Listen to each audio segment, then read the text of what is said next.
अगर कोई भी राम जी का विरोध करता है तो हिंदू रक्षा दल की तरफ से खुली चुनौती है। जो हमारे भगवानों का विरोध करेगा, जो हमारे ग्रंथों का विरोध करेगा, वो पाकिस्तान चला जाए। कि इनका विरोध करेंगे तो पॉपुलर हो जाएंगे, इनको लोग सुनेंगे, देखेंगे। ये पहले थी ये मानसिकताएं। अब हिंदू जाग चुका है। इनको आने वाले समय में पता लग जाएगा। ये चुनाव लड़ेंगे ना तो इनको इनकी औकात याद दिलाएंगे हिंदू। नमस्कार, आप देख रहे हैं न्यूज पत्र। मेरा नाम है विनोद शर्मा। बागेश्वर धाम क्या शक्ति या फिर पाखंड? सीधी बातचीत करते हैं। पिंकी चौधरी मेरे साथ हैं, इनसे क्या कहेंगे। बागेश्वर धाम जो आजकल कहा जा रहा है पूरे सोशल मीडिया पर, पूरी मीडिया पर, आप क्या समझते हैं, शक्ति है या फिर एक पाखंड? सनातन में ही शक्ति है। ये अब पूरे देश के सामने आ रहा है। पूरे देश के क्या, पूरे विश्व के सामने आ रहा है कि केवल और केवल सनातन ही एक धर्म है और शक्ति केवल सनातन में है, साधु संतों में है। अब ये उजागर हो रहा है। आपने पहले सुना होगा कि हमारे साधु संत जितने भी हैं पहाड़ों पर तपस्या करते हैं, सुना ना? सभी ने सुना होगा। इनकी तपस्या का ही कारण है कि हम लोग स्वस्थ हैं, हमारा देश सही चल रहा है। ये केवल सनातन की शक्ति है। और जिस तरीके से उन्होंने पूरे देश में सनातन की जो अलग जगाई है, अब कुछ कम्युनिस्ट सेक्युलर विचारधारा के, कुछ जिहादी मानसिकता के, उनको वो हजम नहीं हो रही है कि सनातन धर्म को इतनी ताकत मिल रही है, हिंदू सारा संगठित होता जा रहा है, सनातन की तरफ बढ़ता जा रहा है। ये उन्हें हजम नहीं हो रही है और वो सवाल उठा रहे हैं। जिसने श्याम मानव ने, जिसने आवाज़ उठाई है, जिसने विरोधी सुर जो किए हैं, वो आप देख लो राहुल गांधी के साथ था। वो मुझे लग रहा है कि वो जो है ईसाई है। भाई कांग्रेस का तो एजेंडा था ना, क्रिश्चियन जितने ज़्यादा होंगे उनका वोट बैंक बढ़ेगा। अब उन्हें खतरा लग रहा है। जहाँ भी जितने भी आदिवासी क्षेत्रों में जितने भी गरीब तबका था, सबको ये लोग ईसाई बना रहे थे। अब हमारे साधु संत सनातन धर्म की राह पर हिंदू को लेके आ रहा है और हिंदू को एक ताकतवर बना रहा है और उन्हें पता है कि ये ही सच्चाई है।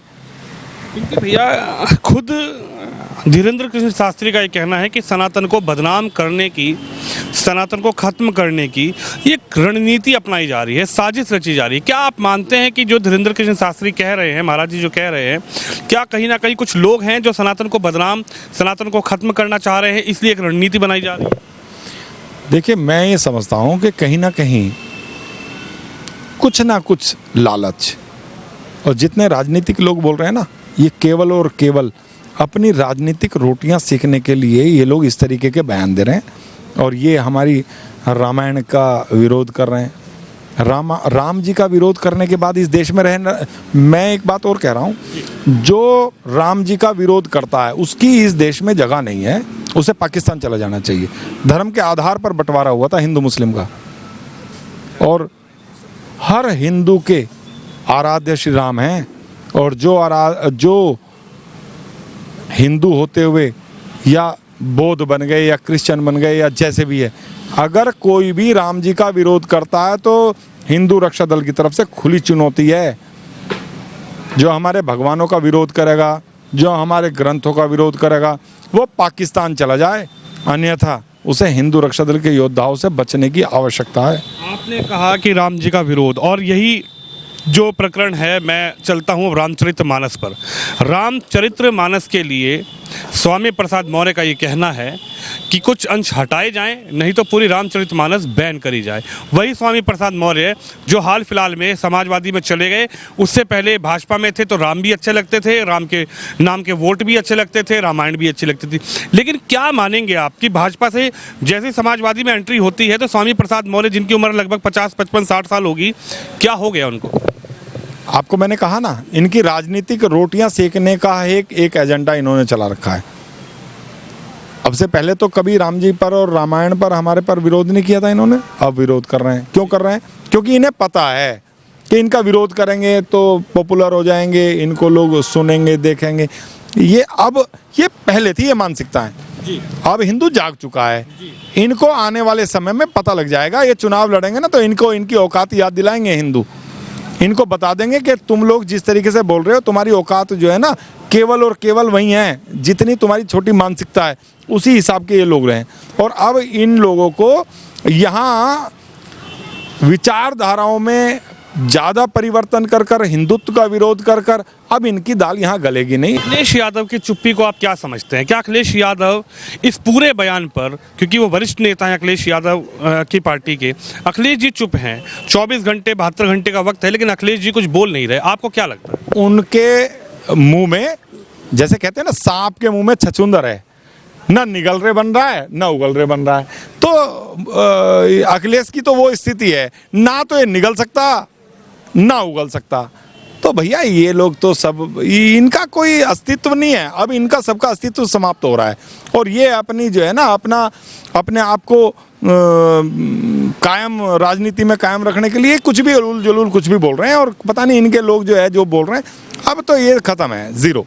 सॉफ्ट टारगेट क्या, सिर्फ ये क्या हिंदुत्व सॉफ्ट टारगेट है? हिंदुओं के ग्रंथ सॉफ्ट टारगेट हैं जिसको नेता बनाते हैं। अभी 10-12 दिन पहले भी चंद्रशेखर जो हैं बिहार के मंत्री, उन्होंने भी रामचरितमानस पर सवाल उठाए थे। अब स्वामी प्रसाद मौर्य। लेकिन क्या आप समझते हैं कि soft target Hindu soft target है या हिंदुओं के ग्रंथ सॉफ्ट टारगेट? देखो, मैं आपको आज एक बात बताता हूँ, ये आपने अच्छा पूछा है। हम लोगों ने कभी भी दूसरे पर हम लोग कभी हिंसक नहीं रहे। हम लोगों ने कभी भी ये नहीं सोचा कि यार ये इसको जैसा अच्छा लग रहा है। हिंदू बड़ा उदार है, हिंदू का एक अलग सिस्टम है कि हिंदू चाहता है नहीं नहीं, जो जैसे रह रहा है ऐसे रहने दो, जो जैसे जी रहा है उसको जीने दो। लेकिन इस्लाम में क्या है? इस्लाम में कोई भी कुरान का अगर विरोध करता है तो उसे तुरंत वो मारने का काम करते हैं। मुसलमान होते हुए इस्लाम का विरोध करते हुए आपने कभी नहीं देखा होगा, कुरान का विरोध करते हुए कभी नहीं देखा होगा। क्यों? अगर ये कुरान का विरोध करेंगे तो आपस में ये उसको जो है ऐसा कर देंगे, उसका ऐसा बहिष्कार करेंगे, वो कभी भी कुरान का विरोध नहीं करेगा।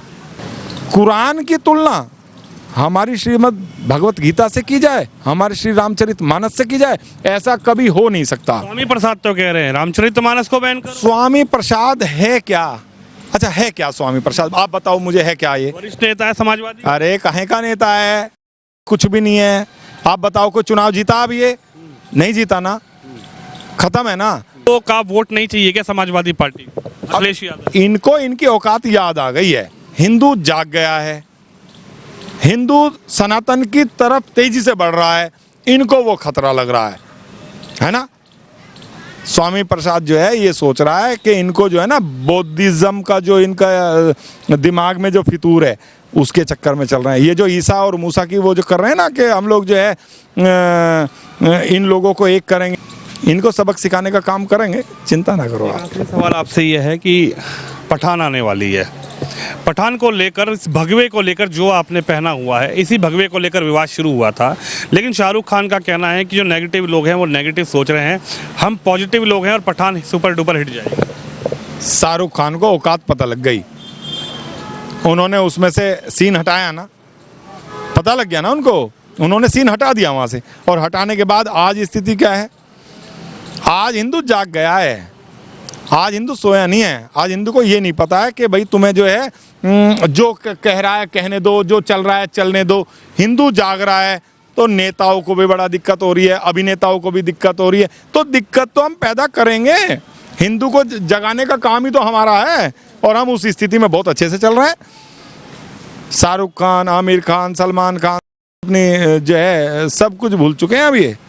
अभी ये भी इसको पता लग जाएगा। होगा 25 तारीख को, क्या होगा 25 जनवरी को गाजियाबाद में आप रहते हैं, फिल्म सुपर हिट जाएगी या फिर देखो ऐसा है, अब तो जब ये बैक हो ही गए, भगवा को इन्होंने भी सम्मान दे दिया, तो जो होगा ठीक है। लेकिन हिंदू तो अब ये पठान का तो विरोध करेंगे, इसमें कोई दो राय नहीं। पठान का विरोध करेंगे। पिंकी चौधरी, उनका ये कहना है कि हिंदू जाग चुका है और जिस तरीके से पठान का जो बेशरम रंग गाना आया था और उस पर जो आपत्ति विपत्ति दिखाई गई थी एकजुट होकर, उसके बाद शाहरुख खान को यह पता लग गया कि हिंदू जाग चुका है। अब देखना ये होगा कि 25 जनवरी को फिल्म सुपर हिट होगी या फिर शाहरुख खान की पठान औंधे मुंह गिरेगी।